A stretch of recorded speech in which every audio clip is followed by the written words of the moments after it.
Bismillahirrahmanirrahim. Assalamualaikum warahmatullahi wabarakatuh.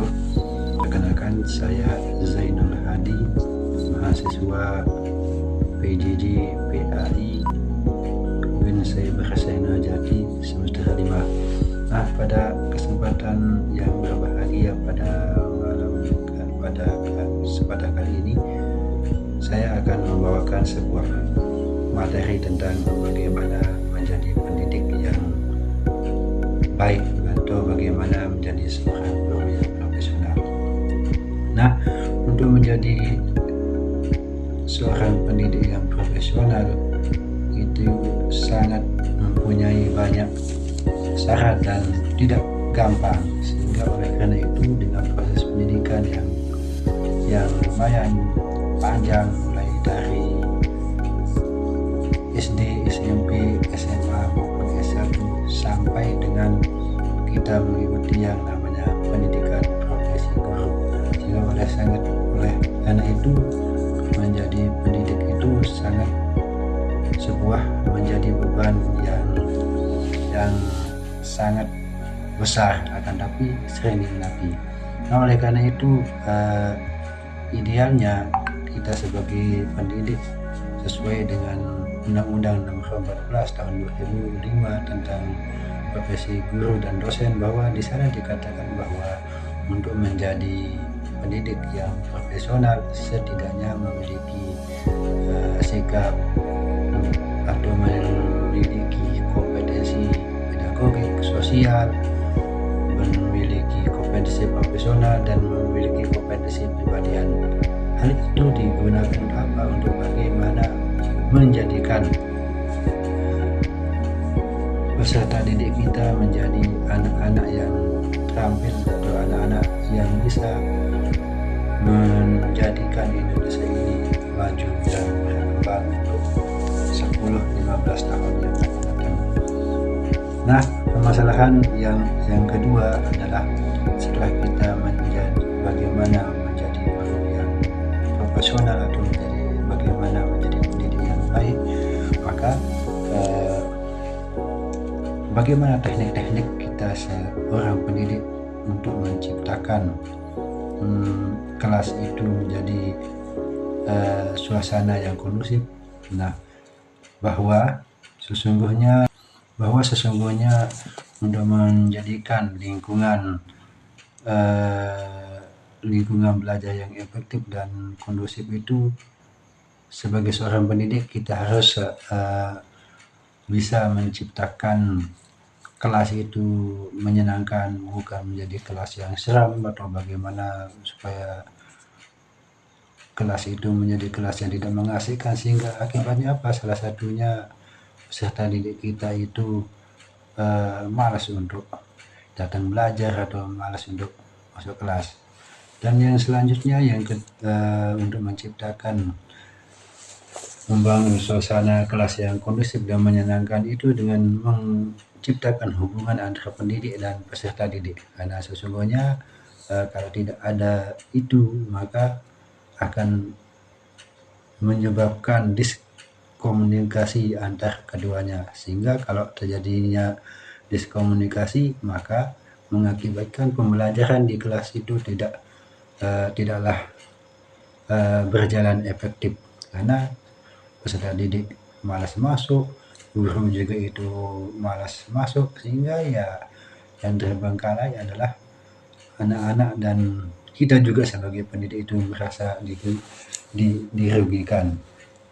Nah, yang selanjutnya supaya suasana kelas yang untuk bisa hidup, kita sebagai pendidik itu harus bisa bagaimana untuk metode mengajar kita jangan menggunakan metode yang kalau bahasa lamanya itu metode kolonial lah, yang hanya datang mencatat dan mencatat.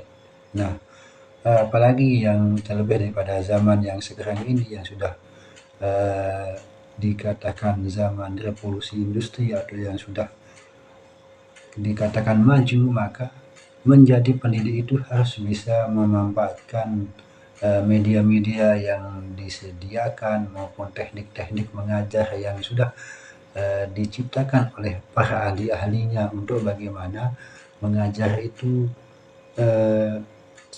peserta didik kita itu merasa wow gitunya. Nah, dan juga salah satu untuk menciptakan suasana kelas yang kondusif itu juga dengan ya jangan, terutama kita sebagai guru, pada contohnya pada guru mata pelajaran ilmu pendidikan alam di tingkat SD maupun di tingkat SMA itu harus, sekalipun juga itu juga pada mata pelajaran agama, kita bagaimana supaya menjadikan jangan hanya teori saja akan tapi ikut dipraktikkan juga agar apa yang ada di pikiran anak-anak itu bisa terbayang atau bisa diwujudkan atau bisa memahami dengan praktik pengajaran yang dilakukan oleh seorang pendidik itu. Sehingga apa? Anak-anak itu merasa senang dan memahami apa yang disampaikan oleh seorang pendidik atau seorang guru itu. Nah, yang selanjutnya juga untuk menciptakan suasana kelas yang kondusif itu, bagaimana itu kita sebagai pendidik itu harus menciptakan pengajaran yang interaktif atau presentasi yang interaktif yang ada timbal baliknya antara peserta didik dan pendidik itu. Jangan hanya sampai pendidiknya saja yang ngomong wah akan tapi peserta didiknya hanya bengong dan lain sebagainya, sehingga mengakibatkan pembelajaran di kelas itu menjadi kurang mengasihkan. Dan yang selanjutnya juga yaitu kita sebagai pendidik itu harus menyiapkan strategi bagaimana kelas itu bisa kita kuasai, jangan kita sampai dikuasai oleh peserta didik.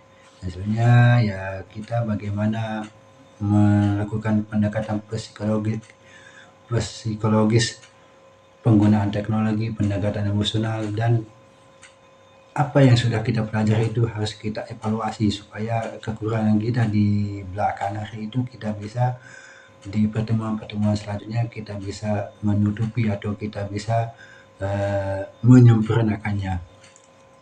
Nah, dan persentase yang terakhir ini yang ngetren sekarang ini ialah kita lihat bahwa di sebuah sekolah atau di madrasah itu banyak siswa yang kalau bahasanya bandel, malas dan lain sebagainya dan tidak patuh. Itu kita sebagai pendidik harus bisa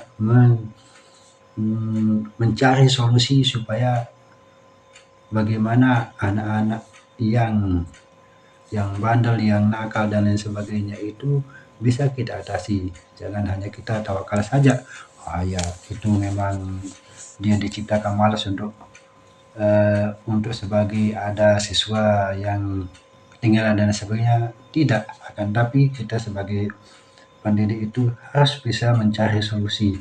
Dan salah satu strategi yang efektif untuk menghadapi siswa yang malas dan lain sebagainya itu kita harus mencari kenapa akar permasalahannya, kenapa dia malas dan kenapa dia itu tidak masuk sekolah, kenapa dia itu melawan aturan-aturan yang ditetapkan oleh sekolah itu sendiri, agar setelah kita ketahui akar permasalahannya, kita melakukan pendekatan yang personal antara siswa yang bermasalah itu supaya kita ketemu apa latar permasalahannya. Jangan sampai kita selalu menjustifikasikan atau menganggap peserta didik yang malas itu kita biarkan, tidak, karena sejatinya kita sebagai pendidik ini adalah menuntun atau bagaimana menjadikan anak-anak yang malas itu untuk tidak malas lagi. Dan kalau ada siswa kita yang malas dan lain sebagainya, kita motivasi untuk selalu bagaimana anak itu agar tetap sekolah, bagaimana anak itu tetap untuk bisa semangat. Dan kita sebagai pendidik itu memberikan motivasi dan dorongan agar anak-anak kita itu tidak melakukan atau tidak menjadikan dirinya itu sebagai generasi-generasi yang terbelakang yang tidak bisa mengejar ketertinggalan Indonesia Emas 2045.